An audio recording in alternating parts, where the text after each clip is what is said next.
Hello मित्रों, आइए देखते हैं अपने एनसीईआरटी की सीरीज़ में कक्षा 6 की क्लास 8। इससे पहले क्लास 6 के 7 चैप्टर हम करा चुके हैं, जो आपको यूपीएससी, यूपीपीसीएस एंड बीपीएससी में बहुत फ़ायदेमंद होगा। तो आइए शुरुआत करते हैं अपना 8वां लेसन, खुशहाल गांव और समृद्ध शहर। ठीक है, इसमें देखते हैं लोहार की दुकान पर प्रभाकर नाम का लड़का है जो लोहार को काम करते देख रहा था। एक छोटी सी बेंच पर कुल्हाड़ी और हंसिया जैसे कुछ औजार बेचने के लिए रखे थे। दूसरी ओर भट्टी जल रही थी। औजार बनने के लिए दो लोग लोहे की एक छड़ को गर्म कर उसे पीट रहे थे। प्रभाकर को ये सब बड़ा मज़ेदार लग रहा था। अब आप बात करेंगे कि चैप्टर किसके बारे में है। तो ये लोहे से रिलेटेड और औजारों से रिलेटेड चैप्टर है। ठीक है, आइए देखते हैं लोहे के औजार और खेती। लोहे का प्रयोग आज एक आम बात है। लोहे की चीज़ें हमारी रोज़मर्रा की ज़िंदगी का हिस्सा बन गई हैं। इस उपमहाद्वीप में लोहे का प्रयोग लगभग भारतीय उपमहाद्वीप में लोहे का प्रयोग लगभग 3000 साल पहले शुरू हुआ था। महापाषाण कब्रों में लोहे के औजार और हथियार बड़ी संख्या में मिले हैं। इनके बारे में अध्याय 4 में हम पढ़ चुके हैं, महापाषाण काल में। ठीक है, जो दक्षिणी भारत में मिलते थे। करीबन 2500 वर्ष पहले लोहे के औजारों के बढ़ते उपयोग का प्रमाण मिलता है। इनमें जंगलों को साफ करने के लिए कुल्हाड़ियाँ और जुताई के लिए हलों के फाल शामिल हैं। अध्याय 5 में कंप्लीट हो गया कि लोहे के फाल के इस्तेमाल से कृषि उत्पादन बढ़ गया। लोहे के फाल के इस्तेमाल से खेती बढ़ गई। कृषि उत्पादन बढ़ने के लिए उठाए गए अन्य कदम। कृषि का उत्पादन बढ़ाने के लिए उठाए गए अन्य कदम, जिसमें एक सिंचाई है। समृद्ध गांवों के बिना राजाओं तथा उनके राज्यों का बने रहना मुश्किल था। जिस तरह कृषि के विकास में नए औजार तथा रोपाई महत्वपूर्ण कदम थे, उसी तरह सिंचाई भी काफ़ी उपयोगी साबित हुई। इस समय सिंचाई के लिए नहरें, कुएं, तालाब तथा कृत्रिम जलाशय बनाए गए।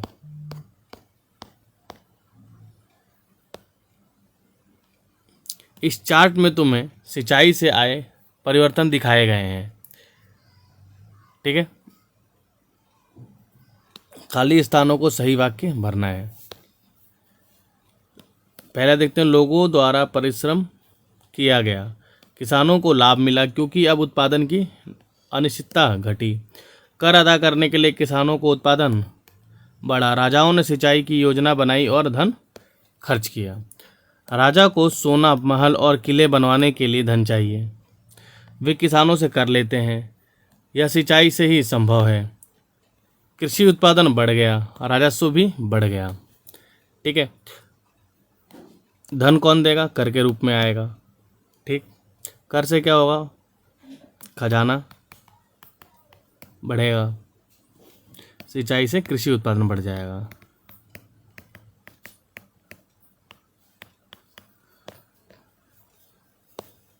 गांवों में कौन रहते थे? इस उपमहाद्वीप के दक्षिणी तथा उत्तरी हिस्सों के अधिकांश गांवों में कम से कम 3 तरह के लोग रहते थे। तमिल क्षेत्र में बड़े भूस्वामियों को विल्लाला, साधारण हलवाहों को उड़वार। भूस्वामी को तमिल में विल्लाला, साधारण हलवाहों को उड़वार। भूमिहीन मजदूर दास, कैडेसियार और अदिमियाई कहलाते थे। देश के उत्तरी हिस्से में गांव का प्रधान व्यक्ति ग्राम भोजक कहलाता था। गांव का प्रधान ग्राम भोजक उत्तरी भारत में। अक्सर एक ही परिवार के लोग इस पद पर कई पीढ़ियों तक बने रहते थे, यानी कि यह पद आनुवंशिक था। ग्राम भोजन के पद पर आमतौर पर गांव का सबसे बड़ा भूस्वामी होता था। साधारणतः इसकी ज़मीन पर इनके दास और मजदूर काम करते थे।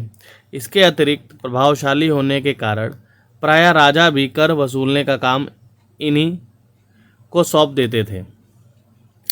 ये न्यायाधीश और कभी कभी पुलिस का काम भी करते थे। कौन? ग्राम भोजक। ग्राम भोजक जो कि प्रधान हुआ करते थे के अलावा अन्य स्वतंत्र कृषक भी होते थे जिन्हें गृहपति कहते हैं, जिनमें ज़्यादातर छोटे किसान ही होते थे। इनके अतिरिक्त कुछ ऐसे स्त्री पुरुष भी थे जिनके पास अपनी ज़मीन नहीं होती थी।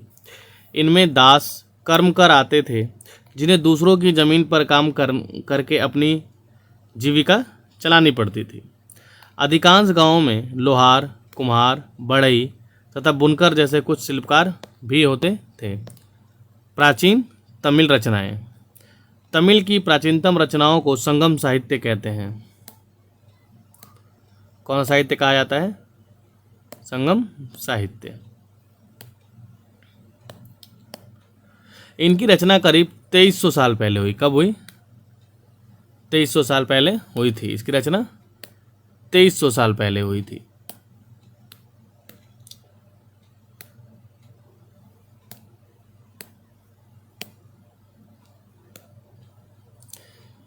ठीक। इन्हें संगम इसलिए कहा जाता है क्योंकि मदुरै के कवियों के सम्मेलन में इनका संकलन किया गया था। गांव में रहने वाले जिन तमिल नामों का उल्लेख है यहाँ किया गया है वे संगम साहित्य में पाए जाते हैं। नगर क्या कहती हैं कहानियाँ, यात्रा विवरण, मूर्ति कलाएँ और पुरातत्व। तुमने जातकों के बारे में सुना होगा। ये वे कहानियाँ हैं जो आम लोग में प्रचलित थीं। बौद्ध भिक्षुओं ने इनका संकलन किया। जातक कथाओं का संकलन किसने किया? बौद्ध भिक्षुओं ने किया था। यहाँ एक जातक कथा दी गई है जिसमें यह बताया गया है कि एक निर्धन किस तरह धीरे धीरे धनी बन गया। एक कहानी दी हुई है, एक निर्धन की चतुराई।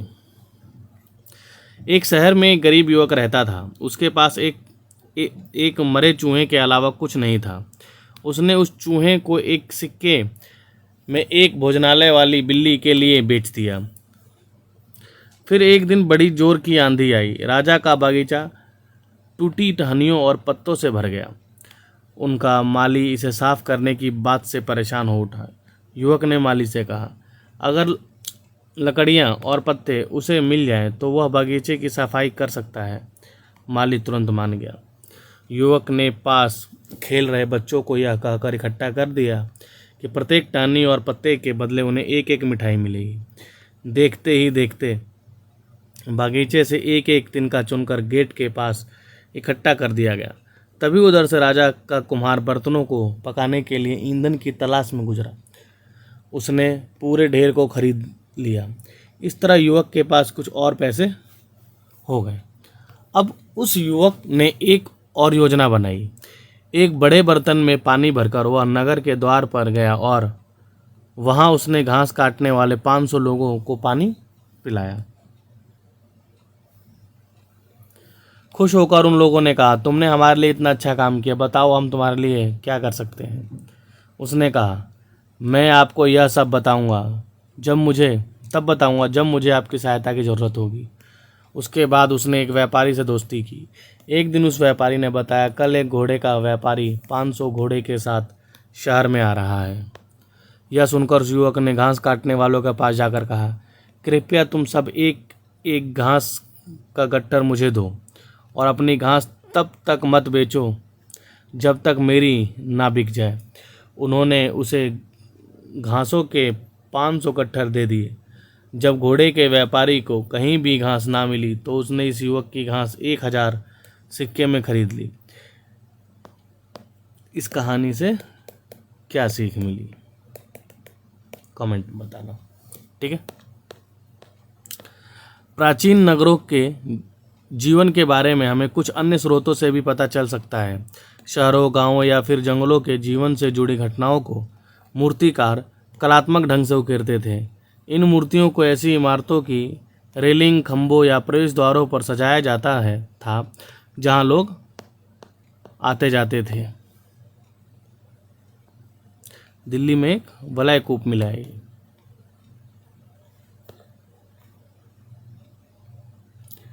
सांची की मूर्तिकला।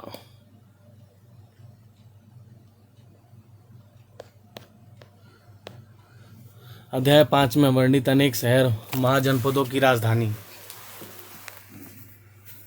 थे। जैसा कि तुमने पढ़ा, इनमें से कुछ शहर परकोटों से घिरे थे। जैसे कि तुम ऊपर चित्र में देख रहे हो कि अनेक शहरों में वलय कूप मिले हैं। ये वलय कूप गुसलखाने, नाली या कूड़ेदान के लिए प्रयुक्त होते थे। प्रायः वलय कूप लोगों के घरों में होते थे। महलों, बाजारों या आम घरों के अवशेष बहुत कम मिले हैं। संभवतः लकड़ी, मिट्टी व कच्ची ईंटों के छप्पर से बने होने के कारण ये ज़्यादा समय तक टिक ना पाए होंगे। भविष्य में पुरातत्वविद इसकी खोज कर रहे हैं। प्राचीन शहरों के बारे में वहां गए नाविकों तथा यात्रियों के विवरणों द्वारा भी पता चलता है। ऐसा ही एक विस्तृत विवरण किसी अज्ञात यूनानी नाविक का है। जिन जिन पत्तनों पर वह गया, उन सभी के बारे में उसने लिखा। मानचित्र 7 में पृष्ठ नंबर 105 में भरूच ढूंढना है। ठीक है, आइए देखते हैं, भरूच ढूंढते हैं। जब 105 पे जाएंगे तो याद रखिएगा भरूच को ढूंढेंगे। ठीक है, अब ये देखते हैं। बेरिगाज, भरूच का यूनानी नाम क्या था भरूच का? बेरिगाजा। बेरिगाजा की संकरी खाड़ी में समुद्र से आने वालों के लिए नाव का पता चल पाना बहुत मुश्किल होता है। राजा के द्वारा नियुक्त कुशल अनुभवी स्थानीय मछुआरे ही यहाँ जहाज ला सकते थे। बेरिगाजा यानी भरूच में शराब, तांबा, टीन, शीशा, मूंगा, पुखराज, कपड़े और सोने चांदी के सिक्कों का आयात होता था। हिमालय की जड़ी बूटियां, हाथी दांत, गोमेद, कार्लिनियन, सूती कपड़ा, रेशम तथा इत्र यहाँ से निर्यात किए जाते थे। राजा के लिए एक व्यापारी विशेष उपहार लाते थे। इनमें चांदी के बर्तन, गायक, किशोर, सुंदर औरतें और अच्छी शराब तथा उत्कृष्ट महीन कपड़े शामिल थे। आहत सिक्के जो हमने ऊपर देखा था सबसे पहले जारी किए गए थे, जो बुद्ध के अनुयायियों ने जारी किए थे। ठीक है, उसके बारे में देखते हैं। आहत सिक्कों के बारे में। आहत सिक्के समानतः आयताकार और कभी कभी वर्गाकार या गोलाकार होते थे। ये या तो धातु की चादर को काटकर या धातु के चपटे गोलिकाओं से बनाए जाते थे। इन सिक्कों पर कुछ लिखा हुआ नहीं था, बल्कि इन पर कुछ चिन्ह ठप्पे बनाए जाते थे, इसलिए ये आहत सिक्के कहलाए। ये सिक्के उपमहाद्वीप के लगभग अधिकांश हिस्सों में पाए जाते हैं और ईसा की आरंभिक सदियों तक ये प्रचलन में रहे। सबसे पहले जारी सिक्के, आहत सिक्के किस तरह के सिक्कों के आधार पर संपत्ति का मूल्यांकन किया गया। पुरातत्वविदों ने को इस युग के हजारों सिक्के मिले। सबसे पुराने आहत सिक्के थे जो करीब 500 साल चले। ये आहत सिक्के थप्पे मार के बनाए जाते थे। चांदी या सोने के सिक्कों पर विभिन्न आकृतियों को आहत कर बनाए जाने के कारण इन्हें आहत सिक्के कहा जाता था। विनिमय के साधन। संगम साहित्य की इस छोटी सी कविता। खेतों के सफ़ेद धान गाड़ियों पर लदे जा रहे हैं। नमक के लिए लंबे लंबे रास्ते चांदनी सी सफ़ेद रेत पर परिवार के समेटे कहीं पीछे छूट न जाए। शहरों से नमक के सौदागर के यूं चले जाने से सिर्फ सन्नाटा रह जाता है। समुद्र के किनारे नमक का बहुत ज़्यादा उत्पादन होता था। नगर जो थे वो अनेक गतिविधियों के केंद्र थे। अक्सर नगरों के कारणों से महत्वपूर्ण हो जाते थे। कई कारणों से महत्वपूर्ण हो जाते थे। उदाहरण के लिए मथुरा को देखना है, एक देखना भरूच को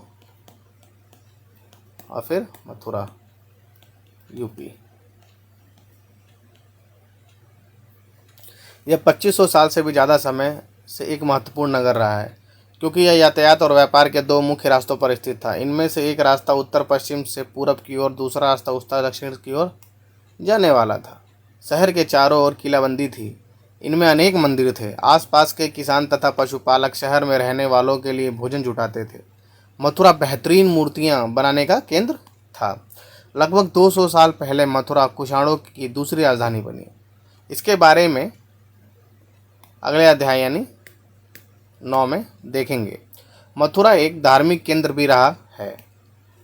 लाइक एंड सब्सक्राइब करना मत भूलना, और इसके बारे में अधिक जानकारी क्लास 9 में मिलेगी।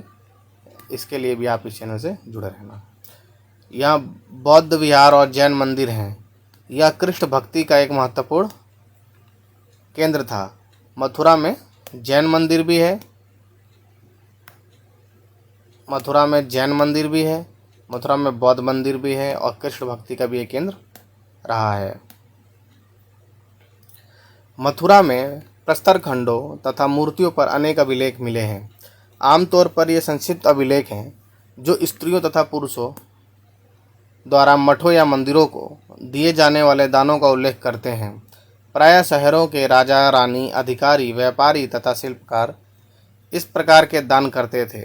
उदाहरण के लिए मथुरा के अभिलेखों में सुनारों, लोहारों, बुनकरों, टोकरी बुनने वालों, माला बनाने वालों और इत्र बनाने वालों का उल्लेख मिलते हैं। उत्तरी काले चमके पात्र NBPW, ये एक कठोर चाक निर्मित धातु की तरह दिखने वाले तथा चमकदार काली सतह वाले पात्र हैं।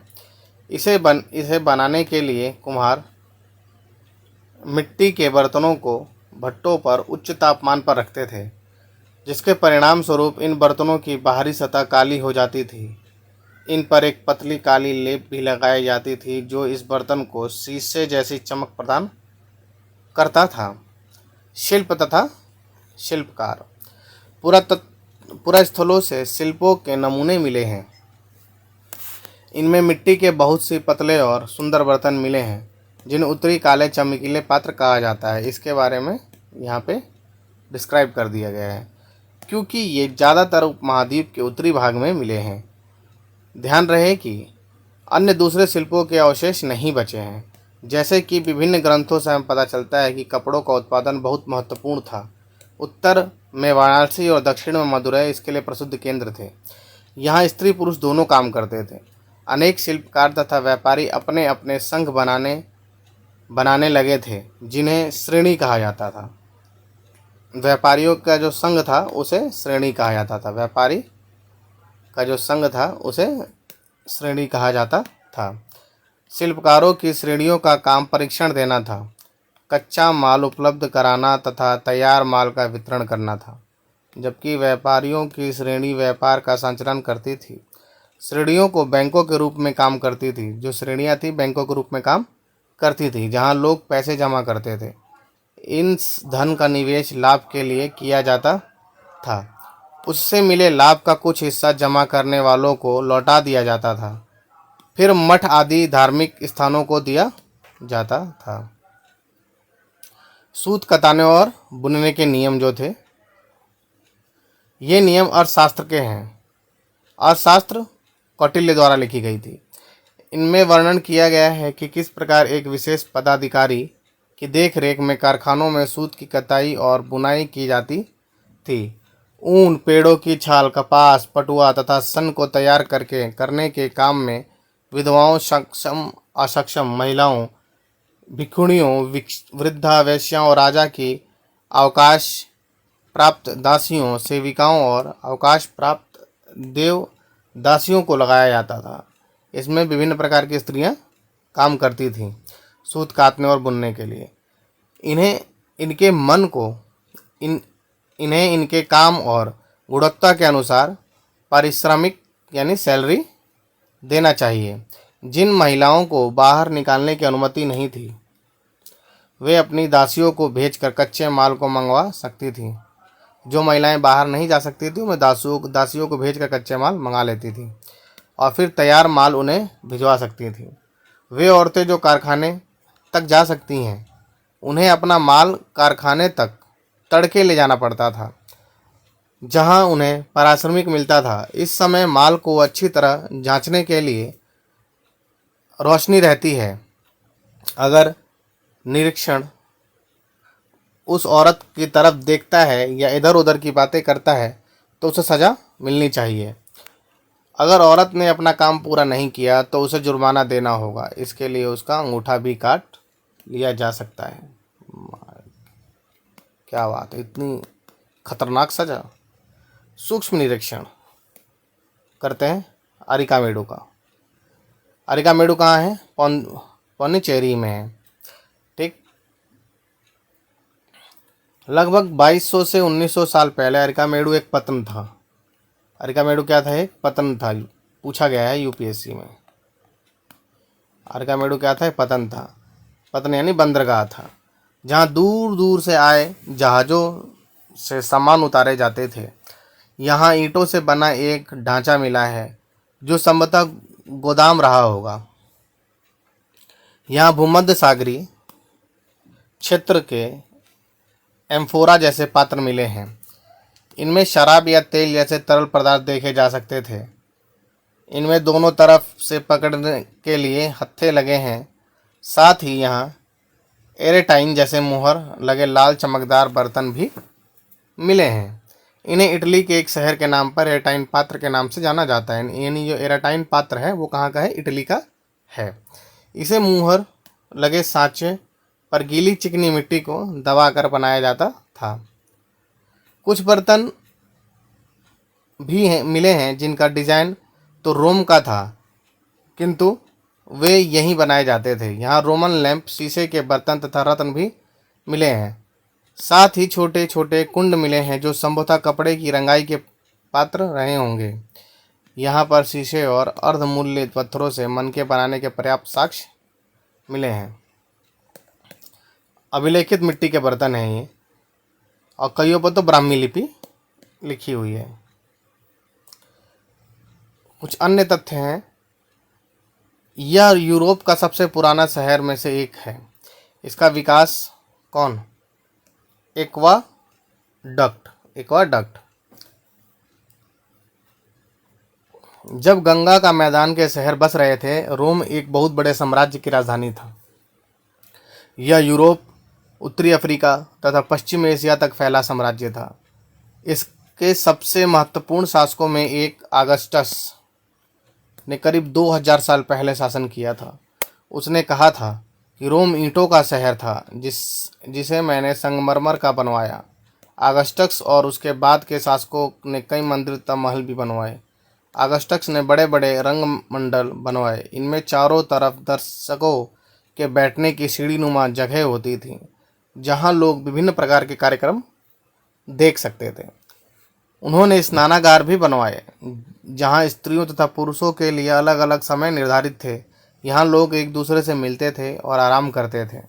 बड़े बड़े जलवाही सेतु एक्वाडक्ट के जरिए शहर के स्नानघरों, फव्वारों, गुसलखानों के लिए पानी लाया जाता था। ये उपयोगी शब्द लोहा, गांव, सिंचाई, संगम, नगर, वलय, कूप, पत्न और श्रेणी। पत्न कौन? अरिकामेडु। श्रेणी व्यापारियों का समूह। वलय, कूप, नल और नाले। नगर, संगम यानी दक्षिणी भारत का जो कवियों का संगम था। ठीक है, क्वेश्चन आंसर है, 100 वर्ड में उत्तर है, देना है। और कुछ महत्वपूर्ण तिथि है। लोहे का प्रयोग 3000 साल पहले भारतीय उपमहाद्वीप में। लोहे के प्रयोग में हाथ सिक्के 2500 साल पहले प्रयोग। और संगम साहित्य की रचना 2300 साल पहले। अरिकामेडु 2200 से 1900 साल पहले। ठीक, तो हमारा अध्याय ख़त्म होता है। ठीक है, और आपका काम है लाइक एंड सब्सक्राइब करना। और नेक्स्ट चैप्टर के लिए मिलते हैं अगली क्लास में। ठीक है, बाय।